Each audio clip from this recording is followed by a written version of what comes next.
ഒരു മനുഷ്യൻ ജനിക്കുമ്പോൾ പലപ്പോഴും കഴിവില്ല എന്നും പാഴാണ് അല്ലെങ്കിൽ പാഴും ശൂന്യമായിട്ടാണ് അവൻ ജനിച്ചത് എന്നുമൊക്കെയുള്ള പരിഹാസങ്ങൾ നമ്മുടെ ചുറ്റും കാണുവാനായിട്ട് സാധിക്കുന്നു.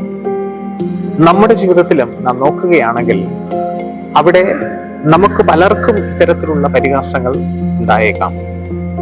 നാം നമ്മുടെ ജീവിതത്തിൽ ഒരു കഴിവുമില്ല എന്നും നമ്മെ കൊണ്ട് ഒന്നും സാധിക്കയില്ല എന്നുമുള്ള കാര്യാദികൾ മനുഷ്യൻ നമ്മോട് പറയാറുണ്ട്. യേശു കർത്താവിന് അപ്രകാരമുള്ള അനുഭവങ്ങൾ ഉണ്ടായി. ഇവിടെ അപ്പോസ്തല പ്രവൃത്തികൾ 4-ാം അധ്യായം അതിന്റെ 11-ാമത്തെ വാക്യം സൂചിപ്പിക്കുന്നതും ഇത് തന്നെയാണ്. വീട് പണിയുന്നവരായ നിങ്ങൾ തള്ളിക്കളഞ്ഞിട്ട് കോണിന്റെ മൂലക്കല്ലായി തീർന്ന കല്ല് ഇവൻ തന്നെ. ഇവിടെ കർത്താവിനെ യഹൂദന്മാർ പൂർണ്ണമായിട്ട് തള്ളിക്കളയുകയും ഉപേക്ഷിക്കുകയും ചെയ്തു. എന്നാൽ യഹോവയായ ദൈവത്തിന്റെ പദ്ധതി പ്രകാരം അവൻ സകല ജനത്തിനുമുള്ള രക്ഷകനായി തീർന്നു എന്ന്, പാപത്തിന്റെ രക്ഷകനായി തീർന്നു എന്ന് അവിടെ കാണുവാനായിട്ട് സാധിക്കുന്നു.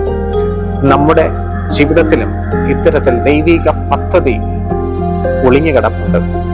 നാം പാഴും ശൂന്യമാണ് എന്ന് കരുതുമ്പോഴും, നാം നിന്ദിക്കപ്പെട്ടവരാണ്, നമ്മുടെ ജീവിതത്തിൽ ഒരു കഴിവുമില്ല, ഉപയോഗശൂന്യമാണ് എന്ന് കരുതുമ്പോഴും കർത്താവിന് നമ്മെക്കുറിച്ച് ഒരു പദ്ധതിയുണ്ട്. എന്തുകൊണ്ടെന്നാൽ നാം എല്ലാവരും ദൈവമക്കളാണ്, രാജകീയ പുരോഹിത വർഗമാണ്. അവനെ കൈക്കൊണ്ട് അവന്റെ നാമത്തിൽ വിശ്വസിക്കുന്ന ഏവനും ദൈവമക്കളാകുവാൻ അവൻ അധികാരം കൊടുത്തു എന്ന് വചനം പഠിപ്പിക്കുന്നു. 1 പത്രോസിന്റെ ലേഖനം അതിന്റെ 2-ാമത്തെ അധ്യായം നമ്മെ പഠിപ്പിക്കുന്നതും ഇത് തന്നെയാണ്.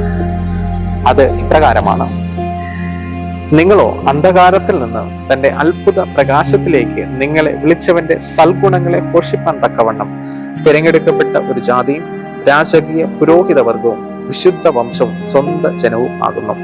നാം തിരഞ്ഞെടുക്കപ്പെട്ടവരാണ്, സ്വന്തം ജനമാണ്, വിശുദ്ധ ജനമാണ്, രാജകീയ പുരോഹിത വർഗമാണ്. നാം ഒരിക്കലും പാഴും ശൂന്യമായിട്ട് ജനിച്ചവരല്ല. നാം ഉപയോഗശൂന്യമായിട്ട് ജനിക്കപ്പെട്ട വ്യക്തികളല്ല.